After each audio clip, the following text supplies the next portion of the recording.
अगर तुमने किसी को वैल्यू दी और उसने अप्रिशिएट नहीं किया तो अपनी वैल्यू कम मत समझना, ये डिफिटिज्म है।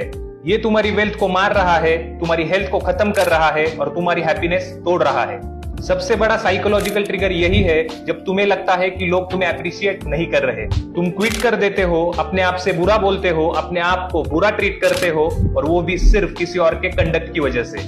लेकिन सुनो, किसी और का कंडक्ट तुम्हारा कैरेक्टर नहीं होता। तुम्हारा कैरेक्टर इंडिपेंडेंट है उनके एप्रिसिएशन से। तुम्हारी वैल्यू इंडिपेंडेंट है उनके रिकग्निशन से। उनके वर्ड या बिहेवियर तुम्हारी वैल्यू डिसाइड नहीं करते। तुम्हें खुद डिसाइड करनी है अपनी वैल्यू। तुम्हें दुनिया को दिखाना है, तुम्हें अपना ख्याल रखना है, अपने आप से प्यार करना है। और जब तुम अपनी वैल्यू समझ जाते हो तो तुम उसे दुनिया से एक्सप्रेस कर पाते हो, और वही है असली वेल्थ। अगर आपको ये वीडियो अच्छी लगी हो तो इस चैनल को फॉलो करना मत भूलिए। Thank you. जय हिंद।